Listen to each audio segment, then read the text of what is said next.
Ферми парадоксы. Ғарыш неге үнсіз? Ғаламда миллиардтаған жұлдыз бар. Олардың көбінде жерге ұқсас планеталар болуы мүмкін. Егер тіршілік болуы тиіс болса, олар қайда? 1950 жылы физик Энрико Ферми олар қайда? деп сұрады. Сол күннен бастап бұл Ферми парадоксы деп аталды. Біз өмірге қолайлы мыңдаған планета бар екенін білеміз. Бірақ ешбірінен белгі жоқ. Неге? Мүмкін біз жалғызбыз. Мүмкін өмір бар, бірақ өркениетке жете алмайды. Мүмкін олар бізге қызықпайды. Немесе бізді бақылап отыр. Не біз олардың сигналын түсіне алмаймыз? Бәлкім, ғарыш тым үлкен, ал біз тым кішіміз. Ферми парадоксы бұл жай ғана бөгде тіршілік туралы сұрақ емес.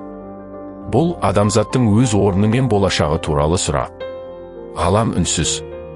Бірақ сол үнсіздіктің ішінде үлкен сыр жатыр. Ал сен қалай ойлайсың? Біз жалғызбыз ба? Біз жалғызбыз ба? Біз жалғызбыз ба? Біз жалғызбыз ба?